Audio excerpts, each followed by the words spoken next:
Selamat sore Bapak Ibu, orang muda dan anak-anak yang terkasih.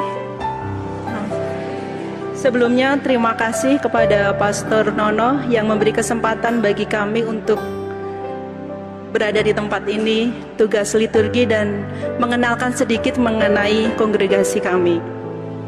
Nama saya Suster Alfonsa Ope, saat ini saya bertugas di komunitas Cimahi dan saya berasal dari Solo.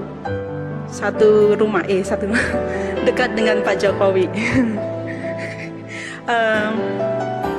Saya mengawali panggilan dengan satu kalimat.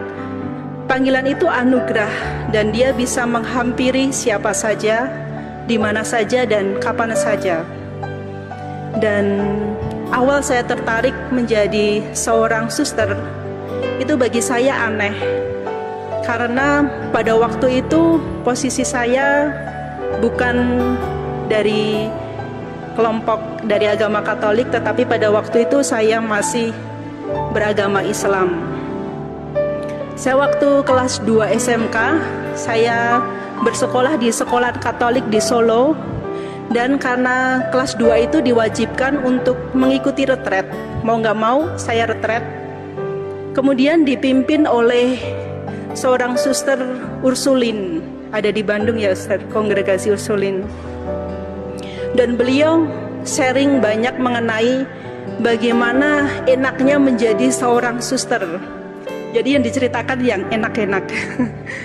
Jadi beliau menceritakan bahwa dia bersyukur ketika menjadi seorang suster banyak kesempatan untuk menolong orang-orang.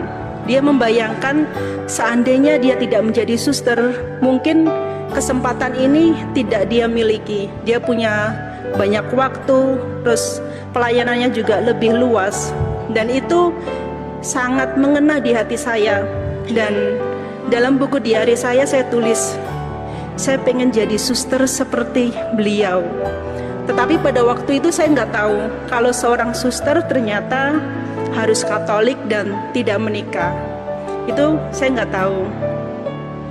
Kemudian kurang lebih hampir 6 bulan kemudian, Tuhan itu hadir lewat mimpi. Tiba-tiba di malam itu saya bermimpi, saya mau sholat, tetapi saya ragu karena saya sholat di dalam gedung gereja. Ketika saya udah pakai mukena, saya mau menggelar sajadah. Kemudian saya bingung, kenapa saya di dalam gereja? Kalau sholat kan di dalam masjid. Tetapi kok ini gereja? Karena ada beberapa simbol-simbol salib, terus gambar-gambar gitu. Kemudian ketika saya mau sholat, muncul sosok laki-laki dan dia bertanya kepada saya, "Apa kamu yakin sama agamamu?"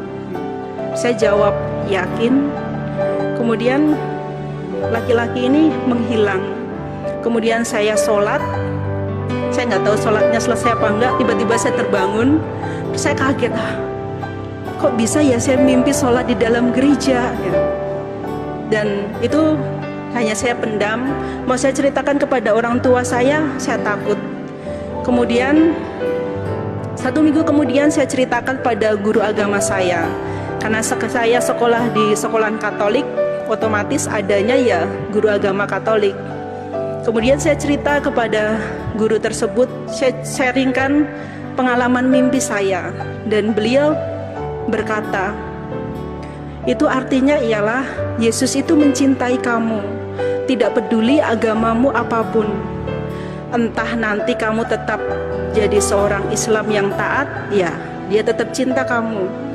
Kalaupun nanti kamu pindah agama, mau jadi Kristen, Katolik atau Hindu, Buddha, ya dia tetap ada untuk kamu. Kemudian saya menyangkal jawaban tersebut. Tidak bisa.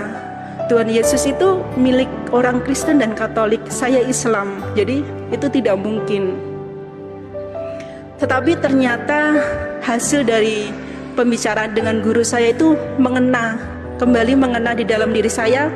Dan itu dipikirkan terus, kok bisa ya Tuhan Yesus hadir dalam mimpi saya?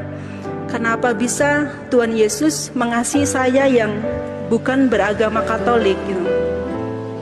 Hingga akhirnya setelah lulus sekolah, saya merasa terpanggil dan jatuh cinta pada Tuhan Yesus, dan saya putuskan untuk masuk ke agama Katolik.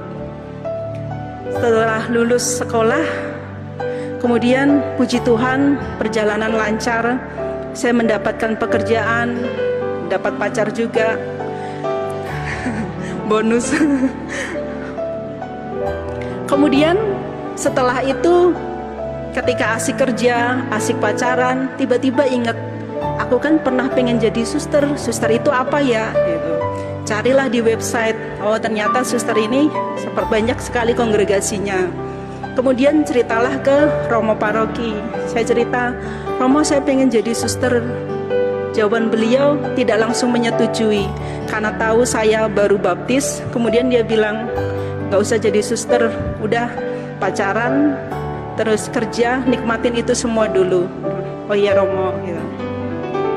Kemudian tetapi rasa ingin jadi suster itu semakin besar.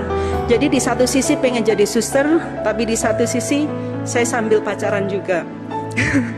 Jadi hingga akhirnya ada satu titik saya benar-benar mantep pengen jadi suster. Kemudian saya cari lagi ke Romo Paroki. Romo, kayaknya saya benar-benar pengen jadi suster, karena ini nggak bisa hilang, justru semakin besar keinginan itu. Terus mau jadi suster apa? Saya nggak tahu suster apa. Kongregasi di Solo ini banyak sekali. Entah mengapa beliau itu mengenalkan saya bukan pada suster-suster yang ada di Solo, tetapi justru mengenalkan suster-suster yang ada di Jogja, yaitu suster-suster OP. Dan untuk pertama kalinya saya naik motor dari Solo ke Jogja sendirian ke novisiat OP yang seharusnya ditempuh kurang lebih 1,5 jam, tetapi saya tempuh 3 jam karena nyasar. Seraverina ya waktu itu di sana ya, karena nyasar kayak gitu. Tetapi pengalaman itu yang akhirnya menguatkan saya untuk ya saya pengen jadi suster ya. Tetapi pada masa serius pengen jadi suster, tiba-tiba cowok saya serius juga, ngajak ayo kita hubungan lebih serius. Oh iya gitu. Tapi kemudian saya pikir-pikir, kenapa keinginan jadi suster kuat ketika cowok saya ngajak ingin serius. Jadi bimbang pengen ke arah mana ini. Jadi suster juga saya pengen, menikah juga pengen, mumpung ada calon. Jadi terus akhirnya yang saya lakukan adalah berdoa rosario, novena, pergi ke Gua Maria, di mana yang ada di Solo, di Jogja saya kunjungin untuk menemukan satu titik pilihan mana yang harus saya pilih di antara dua pilihan yang sama-sama baik. Menikah juga baik, hidup membiara juga baik. Hingga akhirnya saya menemukan bahwa ya, hidup membiara bagi saya pilihan yang terbaik yang harus saya jalani. Akhirnya saya memutuskan masuk biara, putus baik-baik dengan pacar, dan akhirnya bergabung dengan suster OP hingga saat ini. Menjadi suster OP tentu banyak suka dan duka. Tantangan pada masa formasi saat itu yang paling sulit bagi saya yaitu mengenai soal meminta. Ketika di biara segala sesuatu itu harus minta. Sabun habis, minta kepada pemimpin, suster sabun saya habis. Pasta gigi habis, minta. Sedangkan dulu ketika saya di rumah, ketika saya pengen ini ya saya beli karena saya udah bekerja dan punya uang sendiri. Sedangkan di biara semuanya serba minta. Itu hal yang paling sulit ketika masa-masa awal formasi saya. Tetapi puji Tuhan berkat bimbingan para suster formator ketika di biara, saya bisa melewati itu dan merasakan bahwa memang kaul kemiskinan membawa saya untuk bukan saja bebas dari segala sesuatu, tetapi membuat saya semakin mengetahui apa yang paling saya cintai dalam hidup ini, yaitu Tuhan Yesus sendiri.